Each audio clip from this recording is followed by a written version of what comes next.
In Washington, the White House and congressional leaders say they want to create a simpler tax code that eliminates a lot of deductions for both individuals and businesses.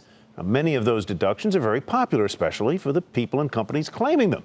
But how much do they cost the government, which means you, the taxpayer? Ylan Mui crunched the numbers. The White House wants to simplify the U.S. tax code by closing a laundry list of loopholes. There are roughly 200 of them, and getting rid of them would raise an estimated $18 trillion over the next decade.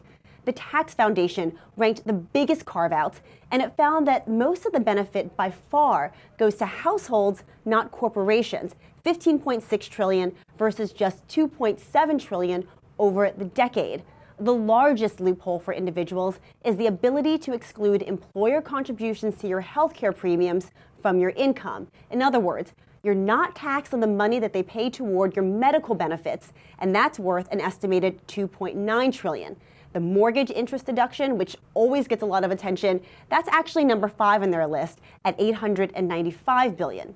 On the corporate side, the giant loophole is multinationals that defer taxes on their foreign income. The Tax Foundation estimates that costs $1.3 trillion in federal revenue.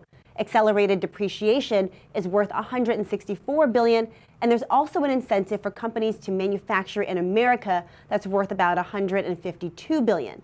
Now, those are the biggies, but they're just the tip of the iceberg. There's also carve-outs for railroad retirees, student loans, even foster care.